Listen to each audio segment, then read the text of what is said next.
आज 14 सितंबर सन 2020 है और करीबन 30 साल से ज़्यादा हो चुके हैं जब कश्मीरी पंडित समुदाय इसे एक दिन माटी डे के रूप में मनाता है। और 30 साल से लगातार हर साल हम जो है आपसे बातचीत करते हैं। और इस बार ये दिन ज़्यादा महत्व इसलिए है इसका क्योंकि पिछले साल भी इस पर बातचीत हुई थी इसी दिन के पर कि 370 और 35 से हटा दिया जाना चाहिए।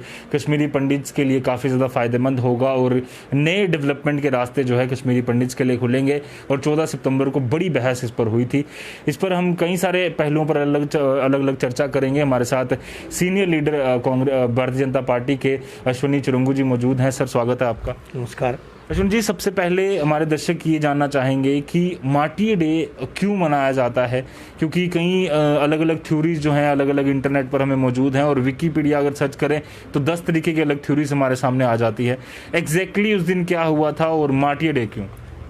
ऐसा है, जब आतंकवाद जम्मू कश्मीर में प्रारंभ हुआ था तो सबसे पहले जो इसका आप समझिए एक प्रकार से शुरुआत जो हुई थी वो कश्मीर में उन इलाकों से शुरुआत पहले हुई थी जो LOC के साथ सटे हुए हैं जी। लेकिन मारदाड़ वहाँ हुई नहीं थी। वहाँ से सामान जो है पाकिस्तान की डायरेक्ट इंटरवेंशन के कारण वो सारा कुछ जो था सामान आना, फिर लोगों का POK जिसको कहते थे उन दिनों JK, अब तो हम उसको कहते हैं POJK, तो वहाँ पर जाना, ट्रेनिंग हासिल करनी, फिर वहाँ से हथियार लेकर के आना, असला लेकर के आना और फिर कश्मीर में अलग अलग स्थानों पर उसका प्रयोग करना। जो इसकी सबसे पहले कश्मीरी हिंदुओं के खिलाफ जो ये मुहिम सारी थी 1986 में शुरू हुई थी। जब 1986 में कश्मीर में अपने जितने भी देवालय हैं, मंदिर हैं, उन पर अटैक हुए थे जी। ये एक सुनियोजित साजिश थी और 2 दिन में ही सारी कश्मीर घाटी में पूरा जवाहर टनल से लेकर के उड़ी तक हमले हुए थे और इसमें लगभग 50 मंदिरों पर हमले हुए थे एक ही दिन में। 24 घंटे में ही ये सारा काम हो गया था। ये नहीं, ये था 1986। उसके तुरंत पश्चात जो ये आतंकवाद की गतिविधियां थी वो प्रारंभ हो गई और सबसे पहले जिस पर ये वार हुआ था, यानी जिनको मारा गया था आतंकवाद से प्रेरित और JKLF के वो लोग थे, आतंकवादी थे, उन्होंने श्री टीकालाल जी टिपलू को 13 सितंबर 1999 को अपने घर के बाहर, जब वो अदालत के लिए निकल रहे थे, वो एक वकील थे, वरिष्ठ वकील थे और भारतीय जनता पार्टी के वरिष्ठ उप प्रधान थे जम्मू कश्मीर के और साथ में ही कश्मीरी पंडितों के एक नेता भी थे, सीनियर नेता। तो जब उनको घर के बाहर ही जो हुए वो निकले तो वहीं पर दबोचा उनको और वहाँ पर 3 गोलियाँ उनको मार दी गई और वो फिर भाग निकले। और उन्होंने एक आवाज़ उस वक्त मारी थी उनको, उनके पीछे, और वो ये थी कि मैंने आपको पहचान लिया है, भाई मैंने तुम लोगों को पहचान लिया है। लेकिन उसके बाद ही उनका देहावसान हुआ और फिर 14 सितंबर को उनके पार्थिव शरीर का जो है अंत्येष्टि हुई थी। बहुत सारे लोग, समझिए आप, सारा कश्मीरी उमड़ आया था उस दिन। शीतलनाथ नाम का एक स्थान है, आपने नाम सुना होगा। शीतलनाथ में वहाँ पर हमारे शहीदों की 1967 के शहीदों की समाधियाँ भी हैं। पिछले साल में वहाँ पर गया था आज के दिन ही कश्मीर में, और हमने वहाँ पर श्रद्धांजलि अर्पित की थी और वहीं पर उनके पार्थिव शरीर को रखा गया था। 24 घंटे वहाँ रहा था वो और लोगों ने वहाँ आकर के दर्शन किए थे। श्री LK आडवाणी जी, केदारनाथ जी साहनी और भी कई लोग जो थे वो वहाँ उस समय गए थे और उन्होंने वहाँ पर श्रद्धांजलि अर्पित की थी। उस समय हुकूमत थी फारूक अब्दुल्ला की। Farooq Abdullah was the chief minister. और उसके तुरंत बाद में और भी कई हमले हुए, जैसे आपने सुना होगा एक जज थे नीलकंठ जी गंजू, उनको मारा गया था, नवंबर में उनको मारा गया था। फिर दिसंबर में 27 दिसंबर को advocate Premnath Bhatt, senior advocate Premnath Bhatt, Anantnag के लाल चौक में उनको मारा गया था। तो ये जो है, ये 3 जो मेन थे, इससे ये शुरुआत हुई आतंकवाद में। कश्मीरी पंडितों के खिलाफ, हिंदुओं के खिलाफ कश्मीर में जो साजिश रची गई थी उसकी शुरुआत यहाँ से हुई थी। 14 सितंबर का 14 सितंबर, 13, 14 सितंबर। और फिर हमने जब निष्कासन हुआ उसके बाद में यहाँ आकर के हमें ये प्रतीत हुआ, जब 1 साल हुआ था 13 सितंबर को, फिर हमने यहाँ पर ये फैसला किया था, सब ने इकट्ठे मिलकर ये फैसला किया था कि हम 14 सितंबर को हर साल कश्मीरी पंडित बलिदान दिवस मनाएंगे। लेकिन फिर धीरे धीरे आगे जा करके उसमें कुछ परिवर्तन आया, उस परिवर्तन पर मैं आऊँगा, वो क्या था। देखिए, पहले 2 साल तो हमने कश्मीरी पंडित बलिदान दिवस के रूप में ही इसको मनाया, लेकिन फिर 1993 में पहली बार हमें ये महसूस हुआ, उस वक्त हम भी थे उसमें, हमारी लीडरशिप भी थी। आपने आदरणीय अमरनाथ जी वैष्णवी का नाम सुना होगा, देखे भी होंगे आपने। तो उनके नेतृत्व में ये फैसला उस वक्त हुआ कि जिन्होंने भी जम्मू कश्मीर में, चाहे कोई भी हो, उसमें कश्मीरी पंडित इंक्लूडेड, जो भी यहाँ पर हो, क्योंकि उन दिनों डोडा क्षेत्र में, किश्तवाड़ में, भद्रवाह में काफ़ी उन दिनों वो कई मामले हुए थे। एक संतोष जी ठाकुर हैं अपने डोडा में, उनको मारा गया था। रुचर जी कोल, उनको मारा गया था। फिर सतीश भंडारी जी किश्तवाड़ में, उनको मारा गया था। इस प्रकार से जो ये सारी घटनाएं घटी थी, तो हमने ये फैसला। अच्छा, दूसरी तरफ से हम देख रहे थे अपने सैनिक शहीद हो रहे थे, अपने पुलिस के जवान शहीद हो रहे थे। उन दिनों बीएसएफ होती थी जो गश्त करती थी, उनमें से कई लोग शहीद हो रहे थे, सीआरपी के लोग।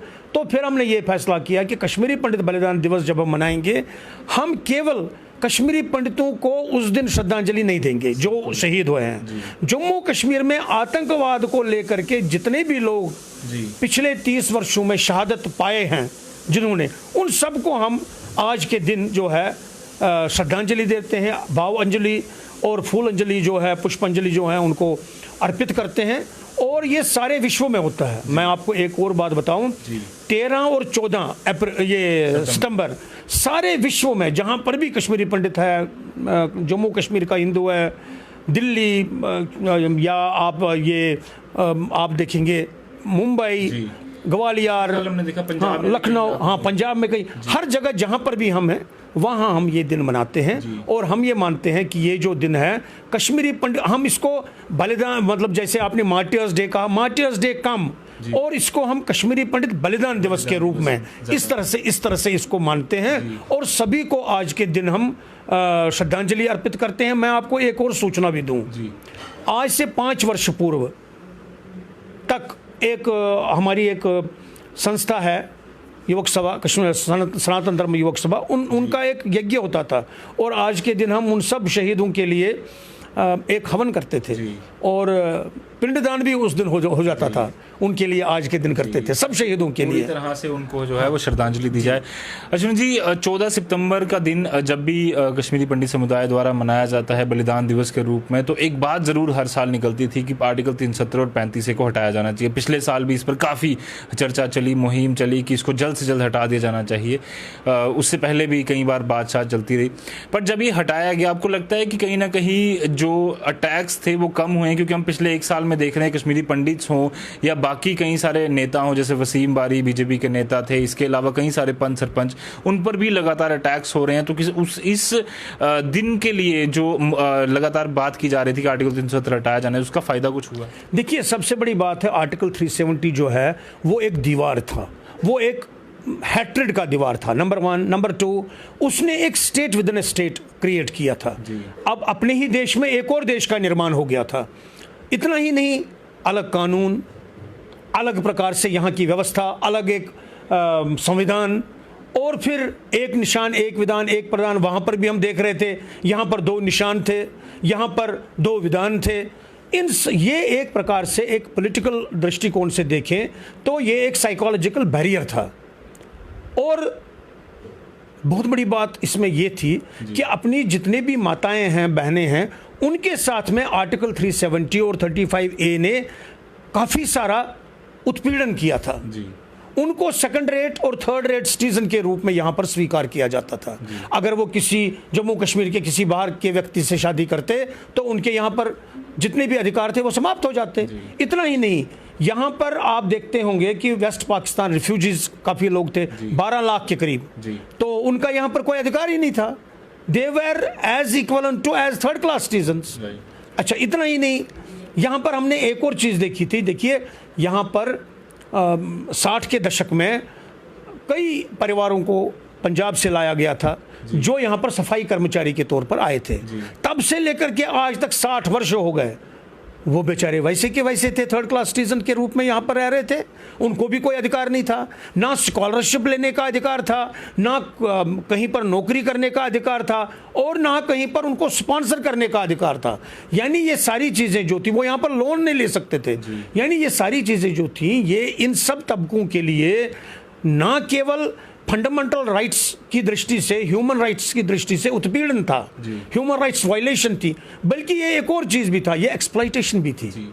बट एक चीज़ ज़रूर यहाँ आपको समझने को, जो मैं पहले बात कर रहा था कि इन लोगों को अधिकार मिले, हम सब इसके हक में हैं, बट जो अटैक्स लगातार नेताओं पर हो रहे हैं, कल हमने देखा कुछ नेताओं को थ्रेट लेटर्स भी आए हैं, रमन बल्ला को एक लेटर आया और उसके बाद कई सारे नेताओं का नाम उसमें शामिल है।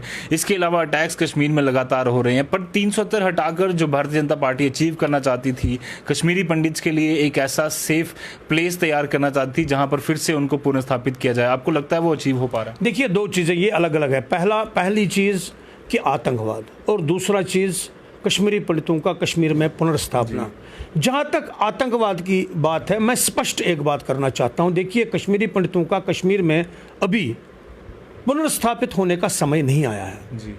कारण क्या है? कारण ये है कि पहले आतंकवाद का सफाया करना है। आतंकवाद जब तक साफ नहीं होता, आतंकवाद का जो मुस्लिम अधिनायकवाद कश्मीर में, जैसे मुस्लिम प्रेसिडेंट्स यहाँ पर हर जगह होती थी पिछले 70 वर्षों में, आप देखेंगे यहाँ जैसे सेक्रेटरीट है, सेक्रेटरीट में आप देखेंगे केवल कोई 7,000 मुलाजिमों में से कोई 7 या 800 नॉन मुस्लिम्स हैं।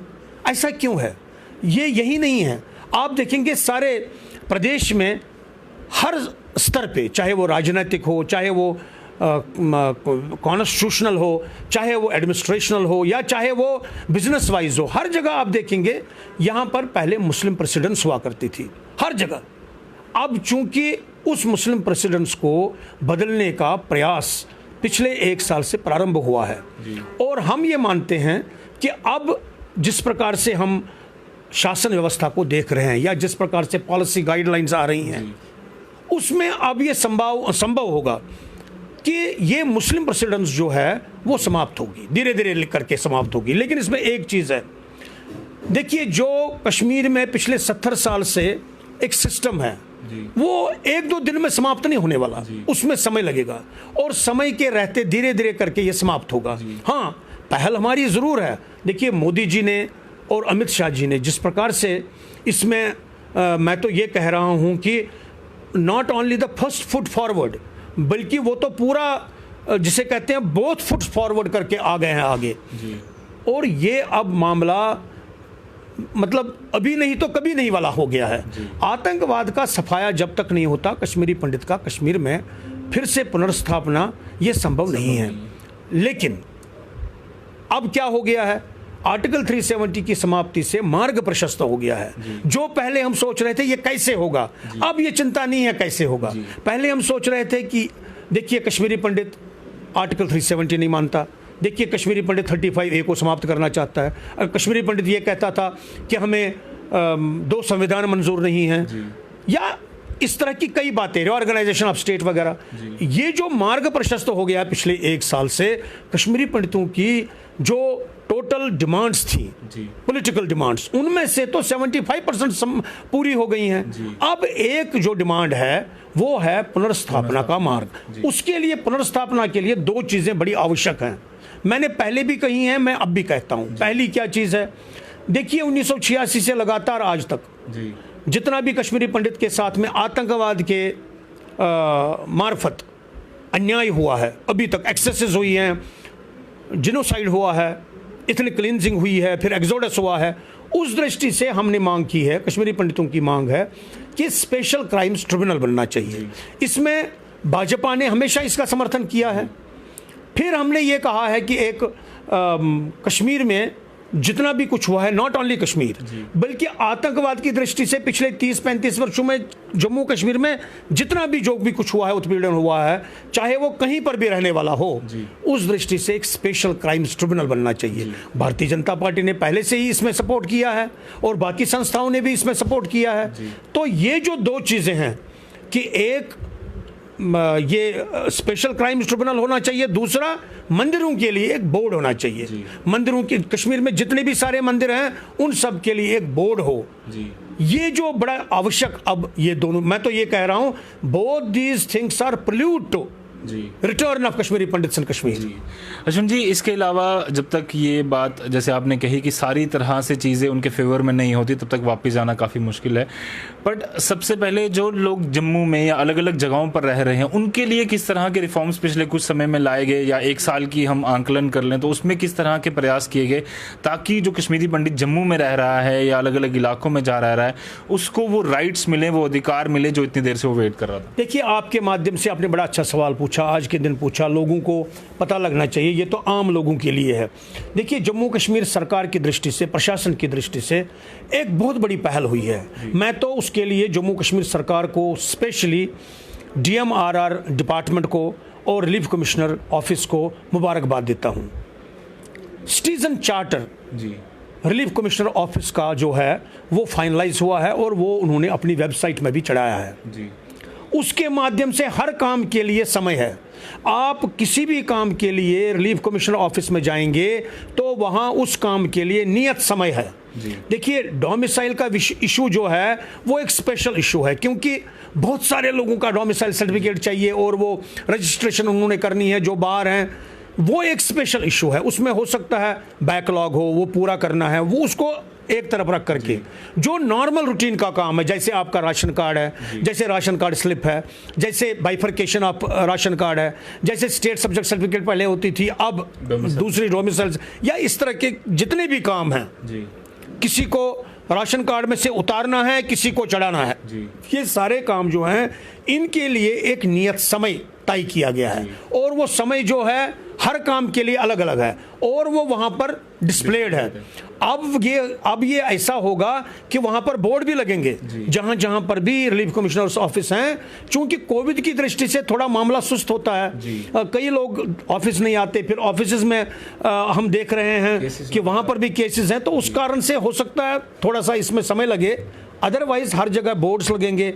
इतना ही नहीं, मान लीजिए आप वहां जाते हैं और फिर आपकी शिकायत होती है, फिर आप शिकायत किससे करेंगे? वो भी वहां पर लिखा होगा कि आपने किससे शिकायत करनी है, रिड्रेसल। अगर वहां पर रिड्रेसल नहीं हुआ है तो आप उनसे जो ऊपर है एपेलेट अथॉरिटी, वहां जा सकते हैं। ये पहली बार जो है जम्मू कश्मीर राज्य में पर्टिकुलरली रिलीफ कमिश्नर के ऑफिस में हुआ है। ये कोई मामूली बात नहीं है, ये एक बहुत बड़ी बात है, एक बहुत बड़ा रिफॉर्म है। और मुझे लगता है ना केवल मीडिया ने, ना केवल लोगों ने, बल्कि मैं तो ये कह रहा हूं जितने भी संस्थाएं हैं, NGOs हैं, उन्होंने इसका फायदा उठाना चाहिए और लोगों तक ये बात पहुंचानी चाहिए कि इसी तरह से बाकी ऑफिस में भी हम शुरू कर सकते हैं। जैसे तहसीलदार का ऑफिस है, जैसे DC ऑफिस है, जैसे डिविजनल कमिश्नर ऑफिस है, जहां पर लोगों के काम होते हैं, जहां पर उनका आना जाना होता है, वहां पर भी इसी तरह से होना चाहिए। अब तो बाकी जगह भी मेरी पहल होगी, मैंने इसमें कोशिश की है कि बाकी जगहों पर भी ये हो। ये रिफॉर्म प्रोसेस जो है ये बहुत बड़ी बात है और मैं कहता हूं कि इसमें हम सफल हुए हैं। इसके लिए मैं सरकार को बहुत बड़ा धन्यवाद देता हूं।